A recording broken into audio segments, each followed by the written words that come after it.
진인이 나타나 이 씨가 망한다. 조선의 이씨 왕조를 무너뜨릴 진인의 출현이었습니다. 진인이 나타나 이 씨가 망한다. 진인이 누구? 진인? 자, 그런데 이 예언이 왜 백성들의 희망이 되었을까? 보다 확실한 의미를 알아보기 위해서 자, 우리 서현철 씨 한번 그 예언서의 구절을 한번 읽어봐 주시죠. 네. 남의 섬으로부터 진인이 나와 계룡산 창업을 이룩한다. 정씨가 해도의 군사를 이끌고 금강을 건너오면 천운이 다시 회복되리라. 이거 어떤 의미인 것 같아요 지금? 남의 섬이 어디 섬 얘기하는 거예요? 남해. 그러니까 이게 정씨 진인이라는 존재가 군사를 이끌고 나타나 계룡산의 새 왕조를 세우면 나라의 천운이 다시 회복된다 그런 뜻입니다. 아 근데 진인은 뭘 뜻하는 거예요, 교수님? 약간 신선 같은 걸까요? 예, 원래 진인이라고 하면은 도교에서 도를 깨달은 사람을 지칭을 합니다. 그런데 이 예언류에서 진인이라고 하는 것은 민중들과 함께 하늘의 뜻을 받들어서 새로운 왕조를 만드는 그러한 사람을 지칭을 하는 것입니다. 그러니까 예언의 정씨 진인은 백성들을 괴롭게 하는 현실을 깨부수고 백성들이 행복할 수 있는 새 세상을 만들어줄 존재였던 겁니다. 자, 이때 정씨 진인을 기다리는 조선의 백성들의 마음 어땠을 것 같아요? 지금 너무 힘드니까 음. 계속 이 언제까 하면서 약간 설렘 밤 이게 기다림도 있고 막 엄청 난리 쳤을 것 같아요.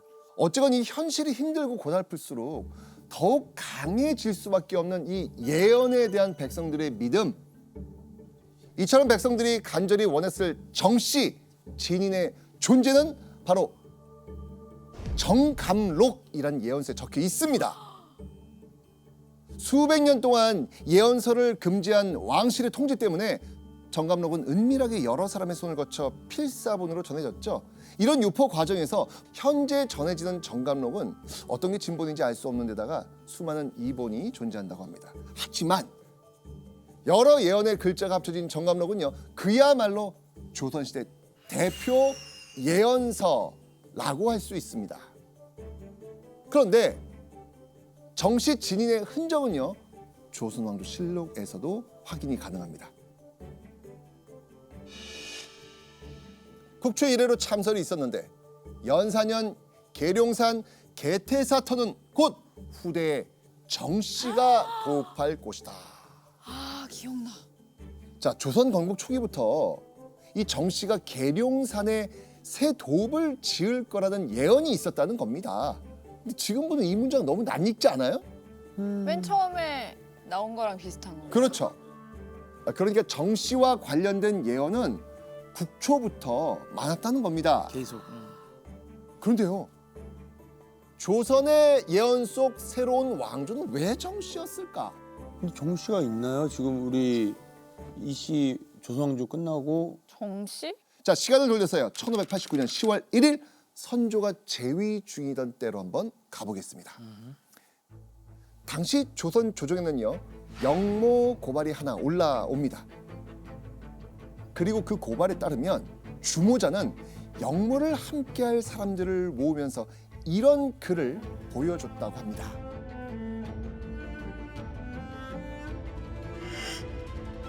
목자망 전읍흥. 또 나왔어. 목자가 또 나왔습니다. 자, 여러분들 이제 목자는 첫 번째 천기 누설에서 이야기 나눴습니다. 느낌 오시죠? 자, 그러면 이제 여기 전읍이 있어요. 전읍이 뭘 의미하는 걸까?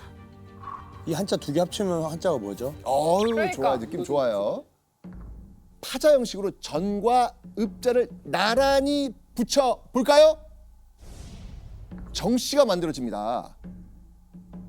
우와. 그러니까 이 해석은 뭐냐면 이 씨가 몰락하고 정 씨가 새로 세워질 운명이니 두려워 말고 영모에 가담하라 라고 이야기를 했던 것이죠. 정이 누구지? 자, 이때 영모 주모자의 이름은 바로 정여립이었습니다. 정렬인 모반 사건. 그렇죠. 이뿐만이 아니었죠. 조나단 씨, 이 조선 왕조와 대립했던 정씨 인물하면 누가 떠오르세요? 정몽주, 정도전. 자, 대표적으로 이성계의 회유를 끝까지 거부한 정몽주.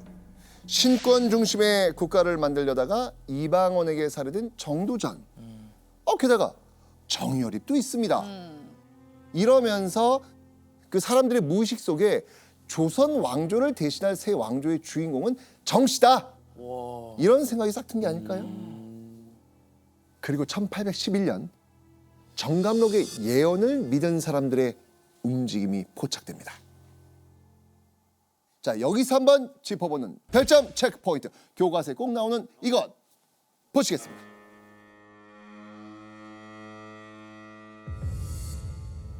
홍경래다. 들어보시죠. 네. 아유, 그럼요. 네.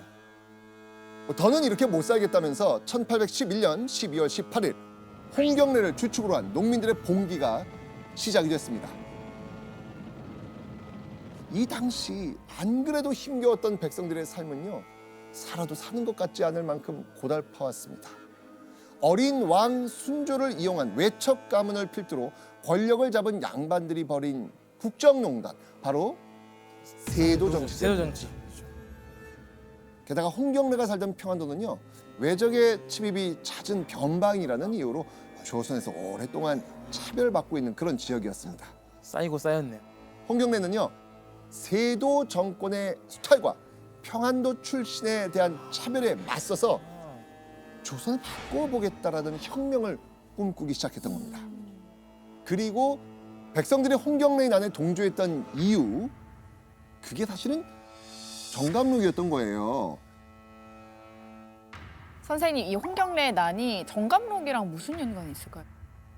근데 정씨는 아니잖아요. 이때 홍경래가 봉기에 동참할 것을 요구하면서 사람들에게 뭐라고 말을 해요.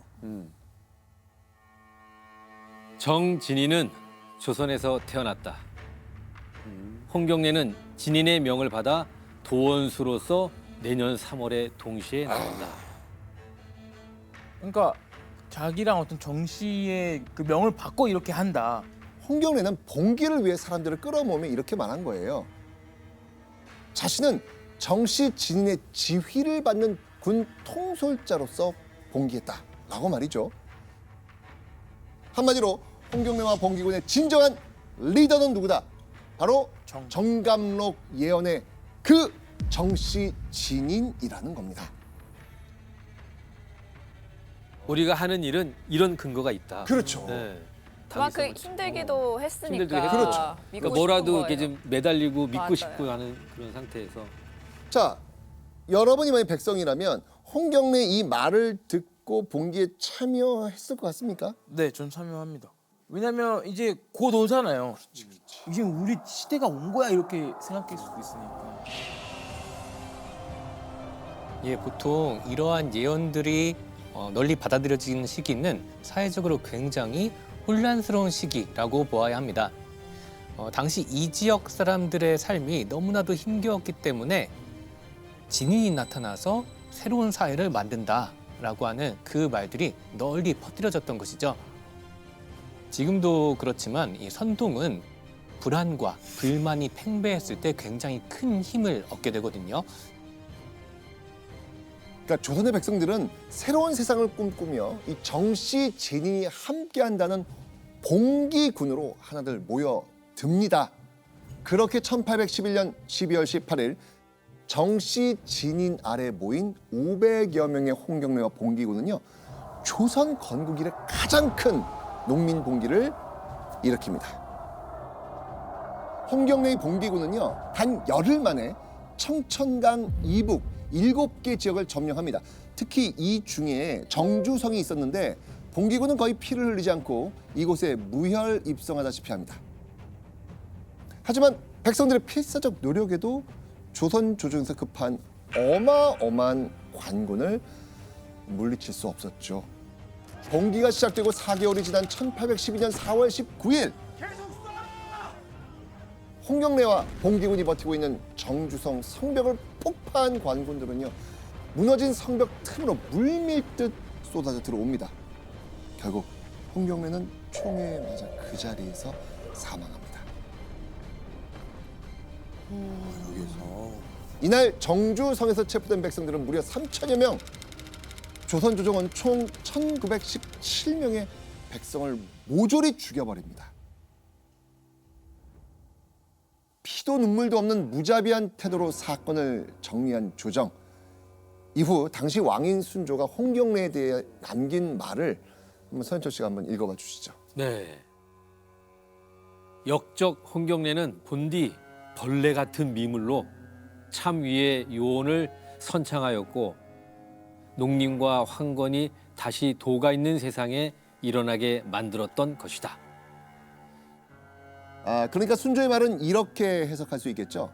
역적 홍경래는 예언의 요사스러운 말을 앞장서 외치며 도적과 황건 같은 무리를 세상에 다시 불러낸 벌레 같은 인간이다 라고 말이죠. 교수님, 홍경래 난으로 너무 많은 사람들이 죽었는데 이후에 사람들은 정감록을 아예 믿지 않았겠네요. 네, 이 정감록이라고 하는 책이 사료에 등장을 하는 것이 영조대부터인데요. 근데 신기하게도 홍경래의 난이 실패로 돌아간 이후에도 여러 반란들에서는 이 정감록을 계속해서 활용을 합니다. 이런 것들로 봤을 때 아마도 백성들은 예언이 틀렸다라고 하는 그런 생각보다는 아직 예언이 이루어지지 못했다. 이렇게 생각을 하는 거 아닌가 생각이 됩니다. 또 희망. 다시 기다리는 거예요. 이번이 아니었어. 다시 기다리는 거지. 간절함이 그냥 표현된 그렇죠. 거네요. 그래서 저희 예전에 그 코로나 엄청 심했을 때 있잖아요. 그 진짜 지금 생각해보면 너무 힘들었잖아요. 그랬을 때 그 코로나 언제 끝나는 예언을 했는데 뭐 사람들이 엄청 믿고 그때를 기다렸던 때가 있었거든요. 맞아요. 저도 그런 것처럼 뭔가 코로나와 비교할 수 없을 정도의 힘듦이잖아요. 그런 예언을 좀 믿었던 게 아닌가. 공권력에 의해 처절하게 패배하고 짓밟혔지만 조선의 백성들은 정감록이 보여준 세상을 도저히 포기할 수가 없었던 거죠. 1910년 8월 29일 조선의 5대 예언 중 마지막 천기 누설이 실현이 됩니다. 과연 무슨 일이 벌어졌을까? 느낌이 오시죠? 네. 네. 경수국차입니다. 예, 맞습니다. 경술 국치. 바로 조선이 일제 강제에 병합되면서 정감록의 예언이 이루어지게 된 거예요. 그런데 여러분들, 정감록이 예고한 이씨 왕조의 몰락에는 뭐가 늘 따라 붙었었죠? 정씨. 예. 근데 이거 정씨가 아니고 약간 뭐 이토 맞아. 쪽 그쪽 그 사람. 이토씨. 이토. 그러니까 진인의 존재였잖아요. 진인. 네. 우리 놓치면 안 돼. 진인. 맞아, 진인. 그런데요, 일제 강점기가 시작된 이때 스스로를 진인이라고 주장한 곳이 있습니다. 대체 누구였을지 그 답을 신문 기사로 한번 왜? 확인해 보시죠. 우와. 자, 정감록을 지금 이용해서 일본인이 별별 괴율, 즉 교활한 수단을 쓰고 있다. 자, 정감록에서 진인이 어디에서 온다고 했죠? 바다. 뭐 네. 해군 남의 섬. 그렇죠. 하면서. 바다 건너섬. 네. 그러니까 일제는 바다를 건너온 자신들이 조선을 구하러 온 진인이다라고 주장을 한 거예요. 와, 잘 황당한데요? 이용한 건 맞네. 진짜 뻔뻔스러운 뻔뻔해. 거죠. 그런데 교수님, 일제 이런 이야기를 우리나라 사람들이 그걸 믿을 거라고 생각하고서 그렇게 한 건가요? 조선 총독부에서는 일본 학자에게 조선의 예언에 대해서 조사하도록 합니다. 조선의 전통 민간 신앙과 예언에 대해서 이 학자가 방대하게 조사를 한 끝에 어떻게 평가를 하냐면요. 자력갱생의 기력이 결여되어 있고 전통의 힘에 속박되어 있다라고 이렇게 평가를 한 것입니다. 이러한 평가들을 보면은 일제가 당시 정감록을 어떻게 활용을 하려고 했는지 그 의도가 명확하게 보인다고 할 수 있겠습니다. 일제의 의도에 어찌됐든 그동안 금서였던 정감록이 출판되면서 정감록은 보다 쉽게 보다 널리 퍼져나갑니다. 그리고 위기 때마다 그러했듯 이 정감록은요. 일제 강점기를 겪는 우리나라 사람들에게 또 한 번 위로와 희망이 되어집니다. 일제의 비겁한 눈속임이 아니라 진정한 진인이 나타나 새 세상을 열 거라 믿고 독립운동을 이어나갔던 겁니다. 잠깐만, 근데 정감록이 이렇게까지 영향이 가군요. 네, 이 당시 사람들한테는 이게 어마어마한 힘을 준 거예요. 그런데요, 이제까지 우리는 진인을 찾고 있지만 아직 못 찾았잖아요. 네. 드디어 찾았어요. 누구예요? 드디어 찾았어요. 자, 우리나라 사람들 끊임없는 저항 끝에 1945년 8월 15일 일본이 미국에 패전하면서 마침내 우리나라는 광복을 맞이합니다. 맞죠? 네. 그리고 이때 일부 사람들은 누군가를 가리켜 드디어 진인이 나타났다 라고 주장하기 시작합니다. 8월 15일? 독립운동을 어디 외국에서 하시다가 다시 돌아오셨나? 자, 여러분들, 미국? 당시 진인으로 언급됐던 주인공은 바로 이 사람입니다. 아, 트루먼? 네, 해리 트루먼. 바로 당시 미국의 대통령이었던 해리 트루먼입니다. 자, 여러분들, 이거 왜 사람들은 이 해리 트루먼을 진인이라고 믿었을까요? 아니 트루먼이 진짜 사람 진인. 아, 진짜 장난치지 마세요, 진짜로. 진짜 그렇게 아, 거짓말. 아, 진짜로 진인 진짜 아니, 사람. 트루먼? 트루먼 진짜 그렇게? 그러니까 맞습니다. 아 진짜로? 잠깐만. 아니 무슨 이렇게 꺾을 거예요? 진짜로? 트루맨. 그러니까 참진 사람인. 우와 이름 자체가 진인이었던 겁니다. 진짜. 와, 맞네. 진짜 트루먼이 왔네. 드디어. 생각해 보면 일본 멸망할 때 대통령이잖아요. 네네. 근데 그 예언서에 바다를 건너서 와서 이렇게 군대를 이끌고 막 그런 얘기 써 있었던 것 같은데. 저 사람인 거 봐. 진짜다, 이거잖아요, 진짜다, 지금요. 예언이 이제 들여 맞았네. 예. 이야 진짜. 이뿐만이 아니었죠. 정감록은 6.25 전쟁의 인천 상륙작전과 21세기 팬데믹 현상까지도 천기누설했다고 합니다. 아니, 근데 교수님, 정감록에 이런 현대사 이야기도 나오는 나 이런 거 거예요? 좋아하는데 현대사. 맞아요? 사실 이렇게 현대사에 대한 예언들은 정말로 예언으로 받아들이기는 좀 어렵긴 합니다. 아마도 이 정감록이 굉장히 유명한 책이고 백성들한테도 많이 유포되어 있었던 것이고 우리가 또 현대사의 비극을 겪다 보니까 이 책에다가 이 비극을 덧붙이면서 이러한 얘기들이 만들어지게 된 게 아닐까 이렇게 생각됩니다. 조선시대의 대표 예언서라면 한반도에 거대한 사건이 적혀 있을 거라는 기대가 이 정감록을 현대로 다시 불러냈을지 모릅니다. 하지만 그럼에도 불구하고 여러분과 꼭 나누고픈 마지막 예언 문구가 있습니다. 뭐 예언 하나가 남아있어요? 정감록이요? 네, 좋아요. 한번 보시죠. 속세와 떨어지지 않으면 고통을 면하기 어렵다. 황금의 세상에서 어리석은 자가 어찌 분별하겠느냐. 오호. 속세에서 멀어질 것을 충고하면서 황금, 즉 물질적 세상에 눈이 먼 어리석은 사람은 고통받을 거란 이야기입니다. 예언에는요, 이렇게 삶을 대하는 태도처럼 보편적인 교훈 역시 담겨 있습니다.